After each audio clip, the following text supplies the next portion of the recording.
From Jimbo the Partyman to running a £12 million a year entertainment and leisure business, this week we're joined by James Sinclair, where we talk personal brand and business success. This is not a podcast to just get you motivated and inspired. This podcast comes with the sole purpose to discuss strategies that we can all implement into our business right now that can increase how much money we earn. We'll hear from successful business people about marketing, sales, recruitment, training and mindset, the key principles to grow a business, make it recession proof and thrive in today's business world.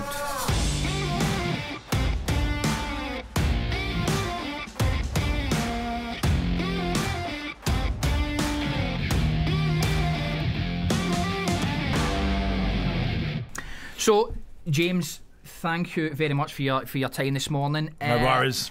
Let me just first of all start by telling you a little bit about Weekly Business Talk. Yeah, is that what it's called? The Weekly Business Talk. Weekly Business Talk. You could guess how often we do it. Yep. And that's it. What do you do if you go on holiday? Well, we're stacked up, so it still comes out weekly. Yeah, so we're ahead on that. Yeah. But the whole purpose of it is to speak to business leaders, well, people in business talking about success. How do we get success? What are the common problems? How do we overcome them? Marketing, sales, leadership, entrepreneurialism. Lovely, right up my street. And I'm sure you've been talking about it for a long time, of course. Yeah. And we basically put some great information out there. Yeah. So that our listeners can take them in, can take little nuggets from it and learn from it, implement it in their business. One thing we are very specific on is we always like to give some tactical strategies and talk about the bigger picture, but certainly the tactical stuff that they can implement into their business every single day, that they can literally improve in whatever way their improvement is or whatever they call success, but they can implement these to get the success that they want. Got it. And it's small and medium-sized business owners, so I dare say people that you're used to speaking all the time to. Coach, and train, So thanks very much, but I mean, I'm sure you've done it before. I'll let you do the honours. Who are you, and tell us a bit about your business. Well, my name is James Nicholas Sinclair. I'm an Essex boy, the world famous county of. I suppose I started out as a kids entertainer, built up a kids entertainment agency, and then I always had this dream of opening visitor attractions where we're filming right now. We own a little theme park in Eastbourne. We own a chain of day nurseries. We employ over 450 people now. We do about 12 million in sales each and every single year. Got quite a large property portfolio as well. At the moment we're looking at buying an industrial estate, so we're really trying to rocket on with that more and more. But also we've got buy-to-lets and normal residential stuff, and I love speaking to business owners and helping them grow their business, or sort of success, as I like to say. Wrote a couple of books, got a third book coming out in a week or two's time, called Getting Customers. Guess what it's about? Getting customers? That's what it's about. That is the one. And I suppose, strangely enough, I record a ton of video content.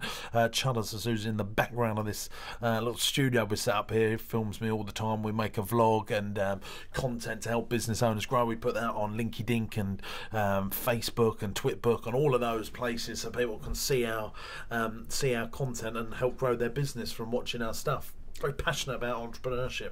Fantastic, and that is exactly why I've seen your content starting on YouTube. Did you? Yeah. So YouTube's the one that we struggle with. I mean, we've got over 350 videos now on YouTube, but we're really struggling to break through and get the views. But we see the YouTube viewer as the most valuable viewer, because we know people spend 40 minutes each time they go onto YouTube via 40 seconds on all the other platforms, and that's really important strategy for us to make sure we crack that. But we're probably quite a niche audience. Not everyone wants to watch business stuff. We've always spoken, if we've done property, just property, that's much broader, whereas entrepreneurship and business and talking about employing people is not much so smaller. It's not the sexy stuff that people like to talk about, is it? They want to talk about growing their property portfolio, which we can do. But and actually I think when you watch our content, it's the probably the best possible advice out there, because it isn't get rich quick, but it is get rich faster, I suppose, but at the right way and the right levels. And do you find that, because we certainly find this there because we do a lot of property as well, and mind you, residential, not commercial. And anytime we put a video on YouTube specifically, we're probably getting 4 to 5 times the amount of views on the property. Is it the same thing with yourself when you're talking about property? I've got a fact. We put a video out on Monday, didn't we, Chuds? He's nodding there for those that you were listening. You can't talk, Chuds. Yeah, we did. At 7 o'clock. Confirm. Yeah. On the YouTube channel, we got 22 comments on that on YouTube within a day, and if we'd put a business video out, we just don't get that sort of traction. The kind of engagement there. But strange. But the thing is, I do. There are some people like Grant Cardone, Gary Vaynerchuk, and to name some others that are smashing it on business and entrepreneurship. But they probably are talking to solopreneurs. We really want to target entrepreneurs when we're bringing our stuff out. We're talking about employment, getting most out of your team. That is. I mean, when you think about it, in the UK, 70% of businesses don't even pay VAT. So we're actually marketing to the 30%. They're all under the £80,000 or £83,000 turnover threshold. So that's 70% of businesses.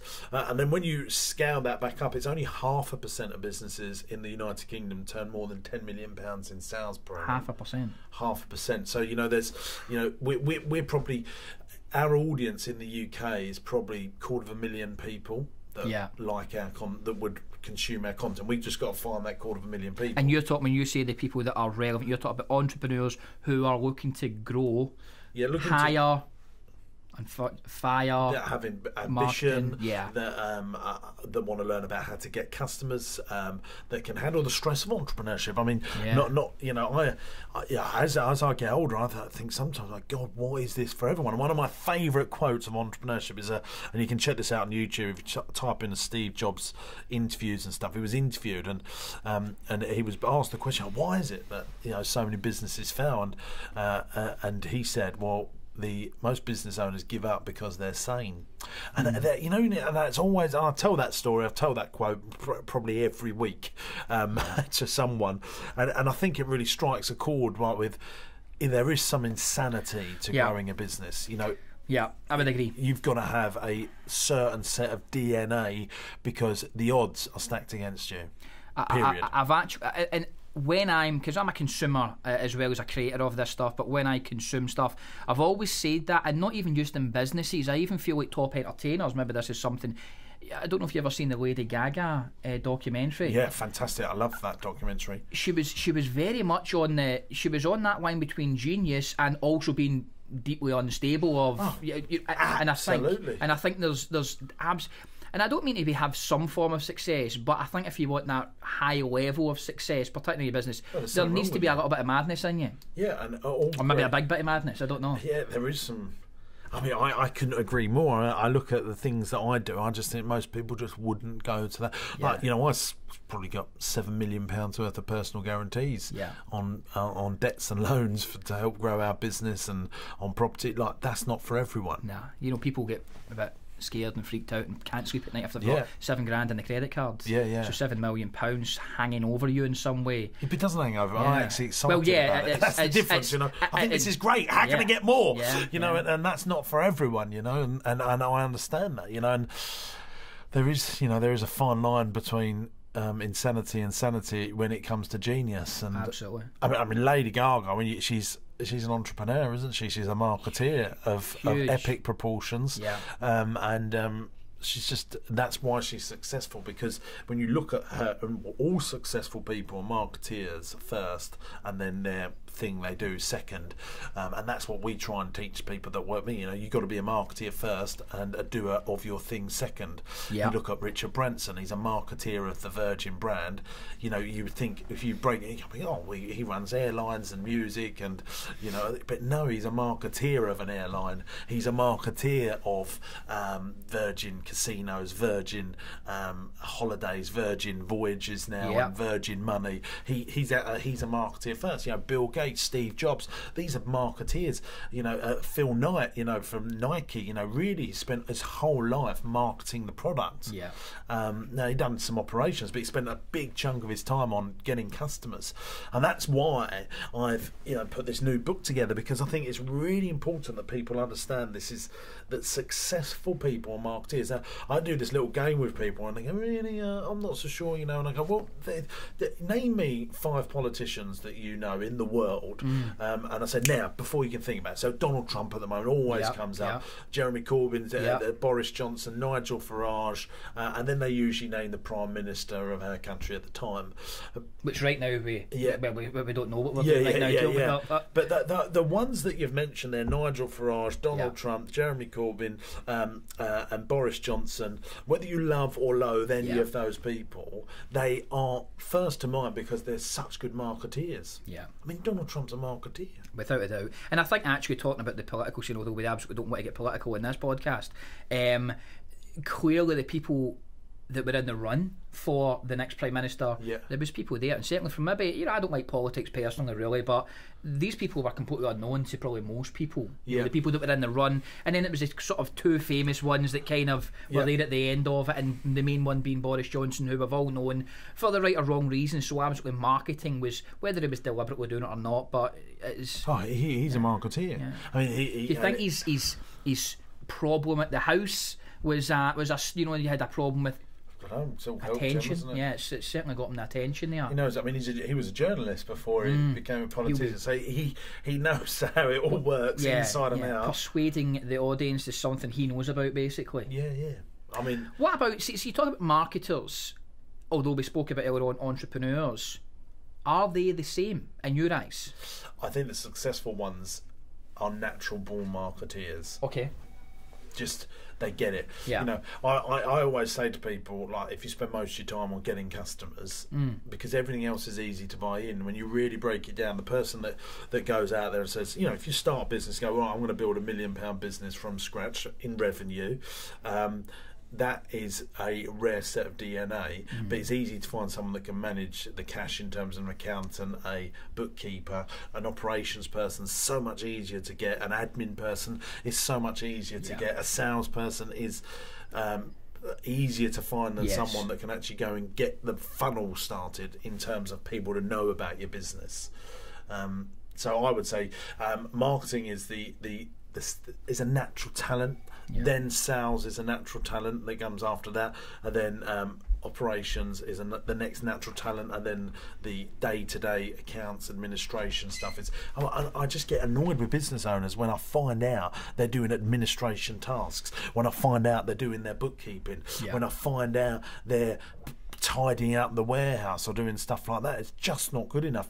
You need to, if you really want a successful business, focus your time on marketing and getting customers, because then you can afford to put the rest of people in place. But this is actually something. Now, you were very influential, James, in this hire of mine. You just met Stephanie there. Stephanie's only been with me a few weeks. I've been toying with that idea. I've never... a few weeks, right? She's been with us a few weeks, and she, although I've been toying with the idea of an assistant for a number of months, but there's always been that thought of, do I have enough for her to do? Would she then be sitting idle, and how do you get the right one? There's a discretionary and privacy element of it, so on and so on. But what is your thoughts? Because I know you've got strong thoughts on, as you just said there, those business owners that say, I can't afford these people, whether it's admin, assistant, and they're holding back because they don't want to take something on. Well, they commit too much. Yeah. So what would you say? Like, so I always say, when I was face? 17, I had nothing, and I employed someone to do admin for me for 5 hours a day, because I worked out that was going to cost me £60-70 a day back then, or 50 quid, whatever it was. That then gave me 5 hours to go and get customers. Yeah. And I think business owners need a bit of positive pressure on them. Yes. I think they need, right, I've got a salary now to find each and every single month. And here's the other thing, don't think about an annual salary.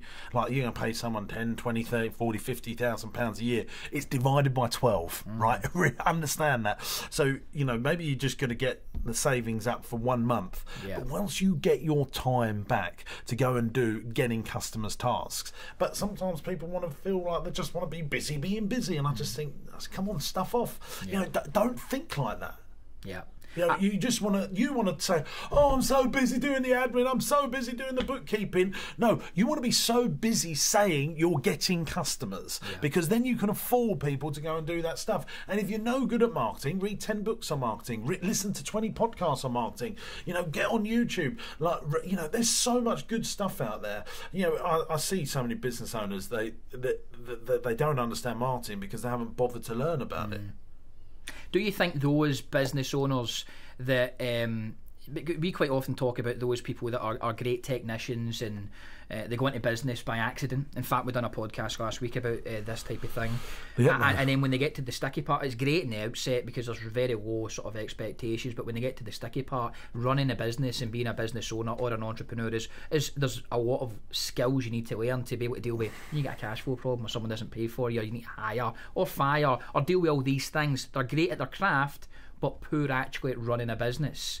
Do you find, and poor or inexperienced? Absolutely. Well, so there's this phrase up here. Some of you might have. No, but I was actually got that. So was it E for those that are listening? E plus M equals S. Now, so that's what we call the foundations of success of a great business. Right. So it's entrepreneurship plus management equals success. Usually entrepreneurs are not great managers. Yes. I am not a great manager. I would be the best manager you would ever have in a business for 20 minutes. Yeah. And then I'm on to the next thing. You know, you have to understand there's a big correlating difference between leadership and management. Yeah. And when you understand that, then you can really start to sort of success. So when I was very lucky enough that I discovered the book Losing My Virginity by Richard Branson when I was 16, 17, and he basically gave me permission. He rewired my thinking from 17 years of being a kid to say, look, if you're not good at something, just get someone else to do it. Yeah. Now, when you're growing up, you know, if you can't do something, you're told if you don't succeed, try again. You know, that stuff is like pushed into us. So, you know, the thing you need to be good at is breaking into market and getting people to know about you. That is a natural skilled talent of business ownership, entrepreneurship, that you need to get really good at. So you do need to learn that stuff. You need to know how to read a profit and loss, but you don't need to put it together. So I couldn't wait to employ people. Richard, like that, said I just read that book at 16, and he said, you know, he built teams. When you break down Richard Branson, really, what he is so good at is building teams, not building companies. He builds teams. And if you reverse engineer any successful person, and when I was done a seminar yesterday, and someone was asking me, you know, oh, how do you do all this similar sort of questions? So I'm like, if I find a talented person, I'll then build a business around the talented person. Yeah. They're like, what? So it was a guy that had an optician's. He's got two, and he wants to open the third shop.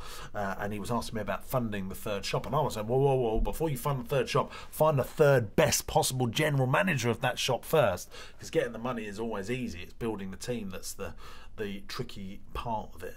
And you need to be really good at being a Simon Cowell, if you like, attracting talent towards you to just, you know, grow companies. There's no doubt that, and a lot of the people I speak to, because I hear it all the time, I don't have the capital or I can't afford the time or the money to bring people on. But you spoke about debt and leverage. Because if they're good people, then they can. So basically, you get rid of the low value but important tasks first, so you can do the high value stuff. Yes. So when I was 17, I was doing the administration, and then I brought someone in to do the administration. That cost me, say, 150 quid a week. I've got all my time back now to go and get more customers. The high value stuff. So that £150 is now free. Nothing. Yeah, nothing. You know, I get really frustrated. Painful, I really because people are wrong on this. Yeah, no, I hear it regularly. I'm sure you hear it regularly at your seminars, and well, geez, you don't need to go that far to hear it. But is that the same way as growing a business? You need to take on some sort of debt to sort of grow your business. Is that the same thing? Depends if it's a capital intensive business or not. I mean, if you even bringing a staff on in terms of the mindset of looking at it, bringing a cost on, an expense to grow. No, you know. My first business was a children's entertainment agency. I just went hungry for a few months to make sure everyone else got paid. Yeah. But then, you know, you really can eat. Yes. That's the difference. You know, you go hungry for a few months, but then you can really eat. And that wasn't a capital intensive business. So like a recruitment agency, an accountancy firm is not capital intensive. You're sitting in Marsh Farm. I mean, we just put £150,000 train track in. We're building a fake beach. Next year we want to put a zoo in. So yeah, for that sort of business, you need capital. There's no two ways about it. My seminar business, training business, doesn't need any capital to grow. Because it cash flows itself. Usually, though, the good thing is if you've got a capital-intensive business, it's usually high barrier to entry. So, therefore, you know, if you open a theme park or a 500-bedroom hotel, your mate down the road's not going to get envy of that and think, oh, I want a bit of that. Same, He can't go, you know, because he might not have the mindset. But if you open a 4-bedroom guest house, your mate down the road, well, he's doing all right, I might muscle in on his parade. So, as I've grown my business, I try and look to do things that are more high barrier to entry, so there's less competition. You see, this is the big thing I've learned in my sort of 16, 17 years in business now. The bigger you think, the less people operate. Yeah. And do you agree with the sort of statement that unless people are laughing at your goals, then they're not big enough? No one's really ever laughed at other than when I was my last family holiday, and I'll tell you this little story. My last family holiday, a member of my family said, I was 16, what do you want to do? I said, well, by the time I'm 21, I want to have a business that turns £250,000. I want to have a house that's worth £250,000, and I want to be earning £50,000 a year minimum. And they sort of laughed at me and said, you need to go and get a job in Sainsbury's first, get some experience, then go and get a better job. It's like, that's just not for me. And so that was probably the only time someone doubted me. But because by the time I was 16 and a half, I was turning £1,500 a week in my business. You know, I was doing what I said I was going to do, and it became pretty. So I don't think people necessarily laugh at my goals. They might question how I'm going to do it, and I will have to back up the facts. But that, I mean, if you make an assumption and you've got no past history, then people probably do laugh at you. But when people meet me, you know, when I say I was going to write, but I can't write very well. I've got better because I've put my mind to it. But you know, when I said I was going to write a book, people sort of, probably will. And then when I said I was going to write probably 20 books in my life, now I've run 3. That's just not something to laugh at, but most people just don't want to write books. That's just because it's like if Elon Musk or Richard Branson say they are time served, experienced, and they've proven themselves. And I think probably most successful business owners, certainly the ones that we have on the podcast and ones that are well known, or some not so well known, have that they've proven themselves. When you were back when the family holiday happened and you were telling people about your goals, did you have the goals kind of written down up on the wall the way that people say if they're not there, visualise them, or was it not quite as tangible as that? Or no, I knew I wanted to build a national brand in Partyman. Right now we've got 11 locations around England. We've started Partyman TV, a YouTube channel for kids. I think that, and all that stuff was there. It really was there, and I think when you break down anyone that's successful or semi-successful, they think with the end in mind. It's just how great people. Like if someone says I want to be a doctor, like them getting through university is actually easier than the person that's going through university and doesn't know why they're there. Yes. If they say I want to be a vet, I want to be an architect, actually they've met success really because they know what they want to do. Most business owners don't know what I always say that you're just battle planning without a war plan. You need to have a war plan. You know what, you look at World War One compared to World War Two. World War Two, like everyone got behind it much more because the end in mind was get rid of the Nazis, get rid of Adolf Hitler, and everyone felt much more motivated to liberate Europe and do all of that. World War One, like, we're just stealing that metre of land, and then they're stealing it back, and then why are we here? Why are we doing this? No one knows why we're doing this, and that's why it was really such a tragedy. And that's really important for business. You know, you need to take that and think, right, okay, I understand this. You've got to have a war plan. You can't just battle plan. Now, people usually in business are sort of fighting the right battles, but they don't know why. So I was with a lady yesterday that I was doing some consultancy for. She had a florist, and I said, what do you want your business to look like when it's finished? She said, I want it to have £500,000 worth of profit, because I always work to a finish date. That's the thing. You got to say when your business is finished and what's it going to look like, what's the team going to look like, what's the profit, the even revenue. to the okay, that kind of answers my question there. Do you even, and is that even in terms of, do you want to exit it in some way as well? Do you go down to that? You want to sell it, or do you want to... Absolutely, you should always be building a business to sell, even if you don't want to. Yeah, even if you don't. I've heard a great quote, and I'm trying. Yeah, it's the E-Myth one. Michael Gerber talks about either you buy it or someone else buys it, but you're building it to sell it. And ultimately, what he's saying is that ultimately you're going to take over, and it better be a good deal if you're going to buy it, or you're going to sell it onto someone else. So you always build a business with the mindset that you will be selling this. Yeah, you need to be. I mean, I this is what I was saying to this lady yesterday about the florist. I said, why do you want a £500,000 profit? Are you just saying that? I need to know why, because otherwise you're not going to have the resilience and passion to carry on. And so we broke that down and we worked this out. And I, basically what I was trying to get to is you need to build not just a profitable job, which most business owners are doing. They're building a profitable job. Their business pays them an income, and then they want to sell it. And I try and, harshly get through to someone. So, well, so you want to sell your business? Are you going to stay on with it? No. Well, where's the management team? Well, I want to build a management team. I don't want to employ. But then you're not going to sell your business for anything, and it'd be safer for you to be employed. So don't be so stupid. Build a business, not a profitable job. And once you've built that business, then start building an investment. And that's the key difference. Why do people want to buy property? Because they know it's an investment. They're not buying a job, or they're not buying a business. No one wants to buy a profitable job. You think you've got a great profitable job, no one wants to pay for that. They just go and get that job. Yeah. So first of all, stop running profitable jobs, which is most people. Get it into a profitable business, then turn it into an investment. I.e., people think, I'm buying a property here that's going to keep on spinning off cash.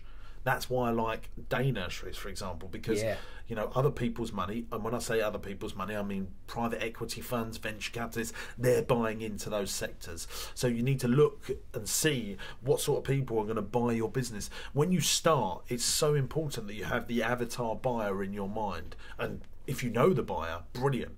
So when I look at my chain of day nurseries, we're talking to a group now that wants to buy them. I know what they look like. I know their private equity. I know what times EBITDA, earnings before interest, tax and depreciation, that they'll pay for the business as soon as I start. And is that all when you started the nurseries? From that point of view, starting, that was clear to you beforehand, or was it when you got a bit more experienced? No, because the end in mind was I wanted to build a national brand. I wanted to be a successful person. I wanted I wanted to build a great team. Blah blah blah. And then by the time I was 24, I thought, oh my God, no one wants to buy leisure businesses. I'm here without a paddle, if you know what I mean, as the phrase goes. Absolutely. So that's when I started adding day nurseries into them, because that made them far more attractive a business. Got you. So here's the thing, right? If you've got £1 million business that makes £250,000 million profit, and it's a restaurant, yeah, you've got £1 million business makes £250,000 million profit, and it's a day nursery.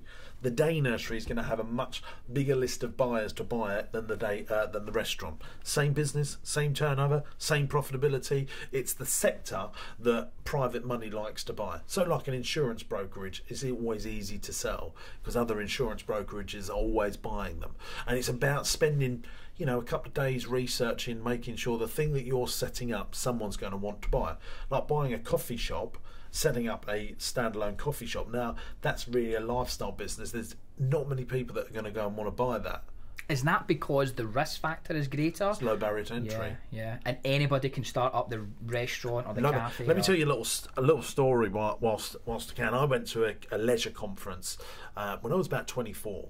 And I was sitting next to someone that worked for Merlin. And Merlin own Madame Tussauds, they own Legoland, Alton Towers, they own the London Eye, big leisure outfit. They're worth about £6 billion. They've just sold, actually. And I sat next to this guy and said, well, why don't you guys get into indoor play centres? Because we had like 5 and I was trying to be the big man. Look at us, I'm only young, look what I've done. And he said, we wouldn't get into that, it's too low barrier to entry. We could set one up and someone could set up down the road for £1 million. And you sit and you think, damn. He said, like, we set up in Alton Towers, no one can set up near us because they'll need like £100 million. They need to get the planning permission. There's so many barriers to entry, less people can compete with us. There'll only be one Legoland. And he said, and I'm like, it's like a light bulb moment, and I never forgot it. And that's really when I go back to the YouTube thing. you know, I in a way love the fact that it's a struggle to build it, because not everyone can go and do it. Yeah, they don't have the stomach for it. In fact, it just proves like a YouTube in a different way. Anybody nowadays can create that, but very few, a YouTube channel and put content, but very few have the stomach to actually keep it going and you know, persevere with it. You know, and I think it's, you know, I mean, we were talking about Grant Cardone earlier and how well he's doing, but actually when you break it down, I realise the 10X book, you know, that he's, of course, he wrote that in 2009. I only discovered it 2 years ago, and only discovered him 2 years ago. And he's 61, and actually he's been doing this space for 31 years. And I've only known about him in the last couple of years. So when you really think about this stuff, it's pretty spectacular, you know, how long it does actually take. Oh yeah, it's a big old world, and it can take that time. Although it's small in a way, but it's certainly, you know, it can take a long time for even well-known people to get around. You touched on the books and the personal brand, and we previously touched on the personal brand. You are spending, by the looks of it, much more time not necessarily on your businesses, but on the personal brand and growing your personal brand. What's the thought behind that part of it? What is the reasons for that? Well, a couple of things. A lot of people have got a fear of being on stage. I've got a fear of not being on stage. I love to speak. I love doing that stuff, and I need to do that stuff. That's in me. So now I'm not a magician anymore. I mean, I do stuff here at the farm. I just go and do magic shows here sometimes, and I love doing it. And is that just because you love doing it and it's in your DNA? Yeah, I mean, you know, I like to think I'm pretty good at it, and I love making people laugh, and I love doing it in a seminar environment as well. But I realised that. So I built this Jimbo brand up in Essex, which is like a family entertainer, and it helped our brick and mortar businesses because there was a personal brand behind it. So that's a good point, actually. So did Jimbo? I thought that maybe came first before your brick and mortar businesses. It did. Oh, it did. Right. Okay. Right. So I built that up, and then I'd done theatre shows and stuff like that. When we opened our first venue. Before we'd opened it, we'd had all these money come in, people booking parties, and they hadn't seen what we'd had. And so simply like, you know, Gordon Ramsay opening a restaurant, you know, that putting the Gordon Ramsay brand, you know, everyone knows about personal brand and how it works, blah, blah, blah. And so we did that in a mini way in this county of Essex. And then I thought, well, if I build a personal brand, I'm going to open up more doors, get more funding for Partyman, get to meet the right banks and financiers. So I started to enter into business awards and win them. You know, I bank with a fantastic bank and offer all of those situations by building my personal brand. And writing the books attracts great people to come and work for you. That's the single biggest thing about a personal brand that I didn't realise. Writing books, making videos. When you put a job interview out there on LinkedIn or whatever, if people consume some of your content, they want to come and work for you. Like, it's mind-blowing. When you think about Richard Branson, all the best air pilots want to work for him, and the best air hostesses, they want to work for him, the best train drivers. You know, when he goes into a meeting and he wants to start a bank, you know, he hasn't got to build up the... Is this guy, can this guy do it or not? And that is very, very powerful. What it does is it pulls opportunities towards you rather than push for opportunities.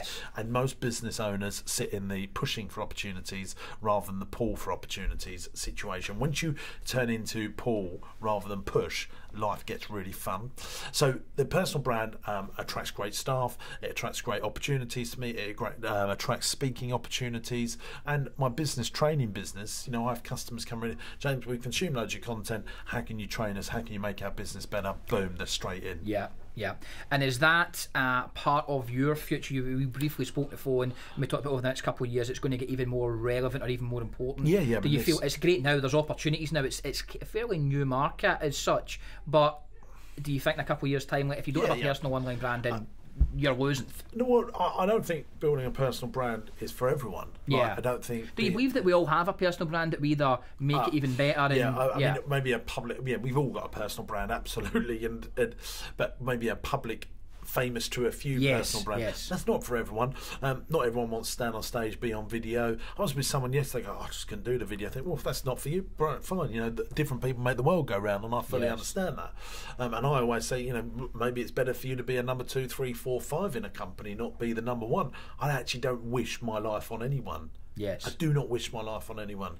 You know, we're going to go away for a weekend to Mallorca. Me and my fiancée will have a lovely time. She's going to have a better time than me because my mind will still be here, although my body is not. And that's just the way I am. Is that right? No, I don't think so. but I can't help who I am. That's very true. There's a big part, and I think that's where we go back to. You need to be a little bit mad or something not quite right to prioritise that. It's a weird thing. If you really are an entrepreneur, it's like a disease. You just cannot stop. You go for a menu, or like if I go for a dinner out, I'm like thinking, oh yeah, what's their spend per head? Like, just quickly goes into me. You know, they're doing well. They're great management. Like, or that's not good enough. The marketing's really. And everyone else is there just enjoying the food and having a laugh. And I just think, what is this curse I've got? Do you know, James, I can totally relate to. I do find myself getting into smaller businesses, or what might seem a smaller business, and evaluating what's going on. If the waiter is, you know, sitting behind the counter too much and not doing, I just feel like I feel compelled to tell the business owner that they should be doing more. That's a curse. Because everyone else is there enjoying themselves. And even coming in here and I'm partially thinking, right, I need to speak to James about X and Y, but I'm you know, want to see your team, and I'm looking at how the operations work. I just, like you say, it's a curse. It's a good thing, but it's a curse. But good thing if you want to be a businessman. Well, it's just, you are the rare set of people in the world, and that's just the way it is. It's been quite, particularly with social media, it's been sort of made very glamorous, though, isn't it, being a business owner or entrepreneur? Well, so I used to always wonder why people are just not entrepreneurs. I used to think, why do you not want to be an entrepreneur? Like, what is wrong with you? Why do you not want to do it? Now my mindset has changed. I'm like, I make sure people understand how difficult it is. It's not easy.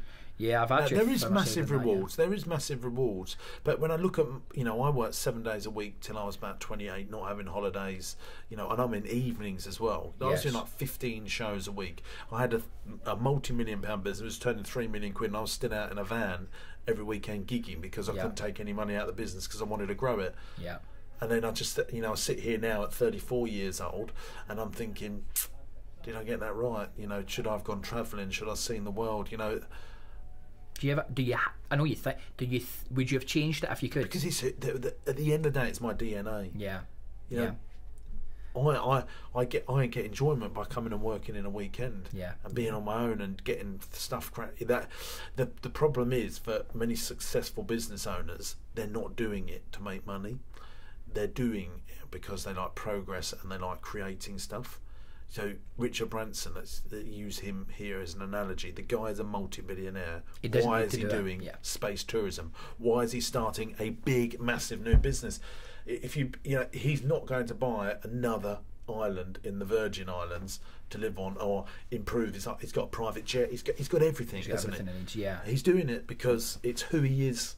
And I take it, because it's still on the personal brand topic there, one of the books we've got here is The Experienced Business, and that's great, but the key part to it there is why price-focused businesses fail and what winners do instead.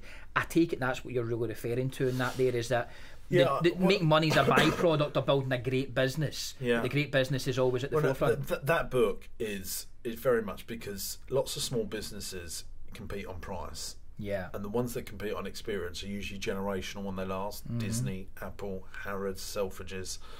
And then price businesses usually have volume, but they don't last. So Woolworths, C&A, volume businesses that do not last. It's harder to build an experienced business. It just is. Because it's so much easier to get market share on price. People give you a chance if it's cheap. It's harder to build something around experience, but when you do, it lasts. And that's why I'm loving this James Sinclair personal brand stuff, because, you know, coming to our trainings and doing stuff for me, it's not cheap. I think it's a worthwhile investment, but we're not cheap, and we really look after our customers, because the experienced business gives their customers what I call customer cuddles. So a quick example of this is if you fly first class. When people, you know, talk about this, they go, "Oh, you get, you know, beef fillet. They give you champagne with strawberries in, and you know." And I'm breaking it down. So they've basically given you £70 worth of stuff more than an economy seat. The difference is you've paid £5,000 plus more than an economy seat, but you value it because they've given you a series of customer cuddles that really only cost them 70 quid, but you value that at £5,000. It's a little bit. I always feel that way when you go into like the Apple shop. Absolutely. You just don't know why, but it just feels right. So with the Apple an Apple product, say it costs £100 to make an iPhone, they're selling it for £1,200. There's £1,100 worth of value there that they can reinvest back into their customer. A great shop, staff like ants all over an ice cream in their shop, so you never have to wait to see anyone. I mean, I bought some shorts in Zara yesterday, and I had to wait in the queue for 10 minutes, and it just annoyed me. You never have to wait in an Apple shop. They're never worried about staffing costs because they've got so much margin to reward their customers. And do you think that actually makes a business like that, when you have the idea of selling it, I take it they're much more valuable to private equity or easier to sell if that is such a thing? There's price businesses that are, Primark would definitely be valuable right now, but you just need huge amounts of cash to scale it. And that's why I wrote that book, because I said, look, actually you can build a £2 million experience business where you make £500,000 out of it, or you can build a £2 million price focused business where you might make 60,000-70,000 out of it. Which do you want? And although I don't want to marginalise your audience for this is for, and the kind of content you produce, this is for the person that does want to build a business versus have a well-paid job. That you're not looking for necessarily solopreneur. I mean, I've helped lots of solopreneurs. I just sort of make them understand that, guys, you're building something here that you cannot sell. So what's the point in building a business that you can't sell? And you will sell it one day, whether it's by death, or you've had enough, or someone offers you some money for it. All businesses come to an end because we come to an end. Or businesses leaders come to an end because we come to an end. Sorry, should I say? And you need to make sure that that's planned. Okay, so can we talk about? I want to talk about lessons and get something tactical for the audience. And clearly there has been challenges for you going through your business. It might be in the early stages, it might have been recent. Tell me something that was a real challenge, and kind of what I'm more keen on what you learned from it and how you sort of overcame it. So cash flow is always a challenge in our capital intensive business. Like for example, right now we make teddy bears. We send £500,000 to China to make teddy bears. We don't get paid till December, January. That's always a struggle. Most businesses go through, if they can make it, it's like a hockey stick. It's like slowly, and then boom. And it's where most people stay in the game long enough to get the boom. And that is just the way it is. So always funding, raising finance, that never stops, and that can be a wear down that I... And I'm so glad you bring that up there, because I've certainly found, although our business is going very nicely, it's always there. You have a great few months and you never need to worry about it, and then it comes back again. You get that little cash flow thing, and you need to rally together.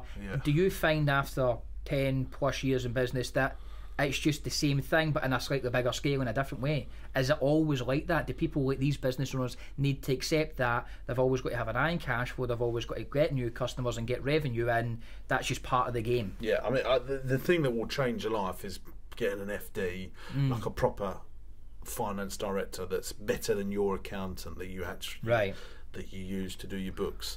So and that could cost you a lot of money, but that will change your life. In what way? How well, they raise the finance. So you actually let them... They deal with your bank manager. And, got you. But, an FD wants to go and work for a business that's, maybe 6 million plus. And they'll probably be earning more than you.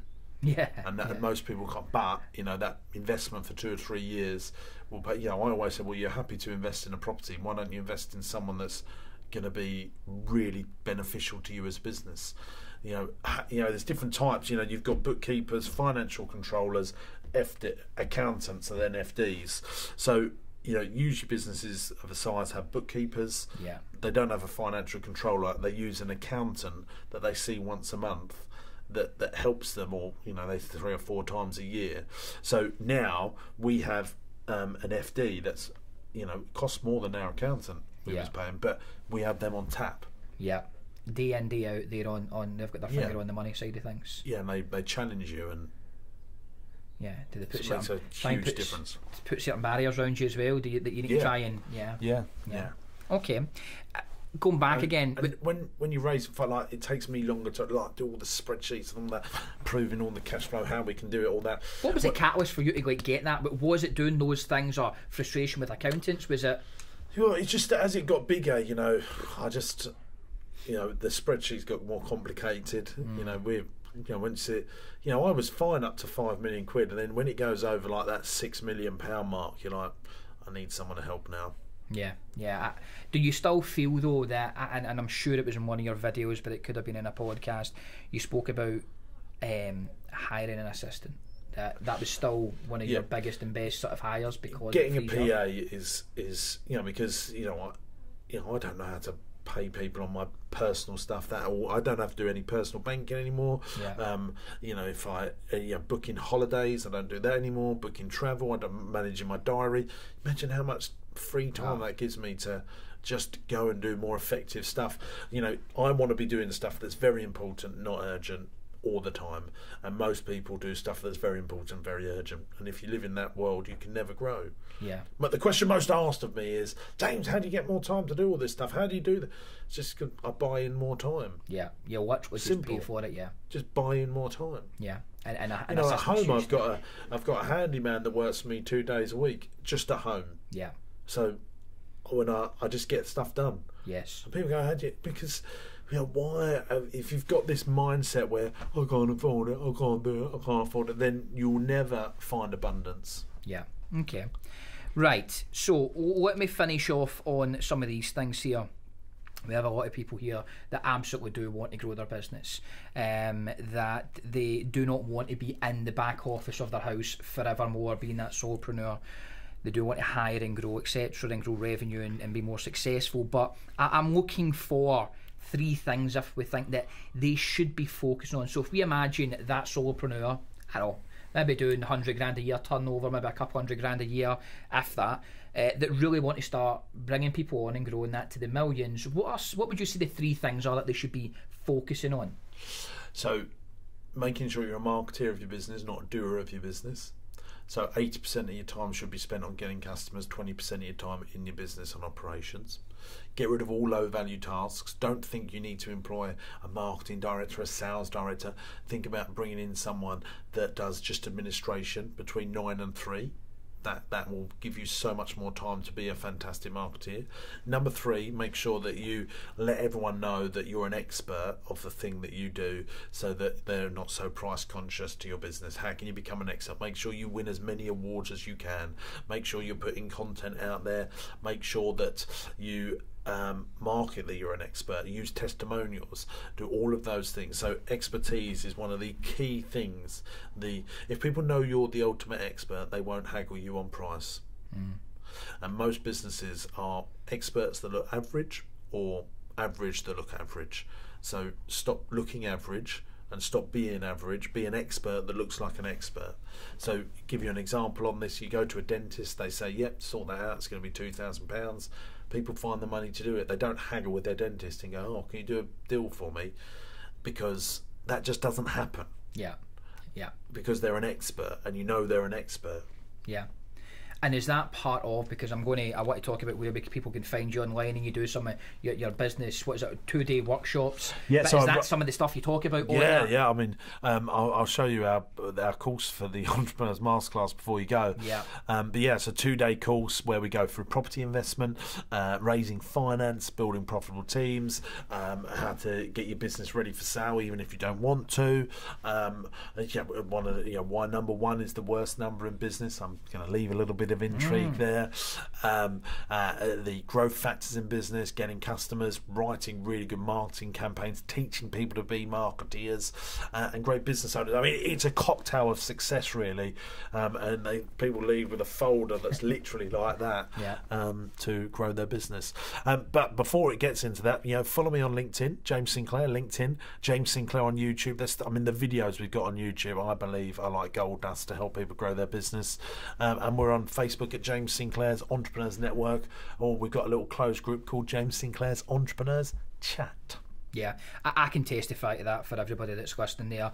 I have searched far and wide to find kind of some of the best people out there, not just producing content, because there's a lot of interesting content out there, but entertaining content as well that carries some real value, and I certainly find it with your stuff, James. But that might just come as naturally to you because of the background. I dare say you've worked hard on that. Yeah. Of course, there's no doubt, but there is an element of entertainment, but there is some real value there. So I would absolutely testify to that. So, James.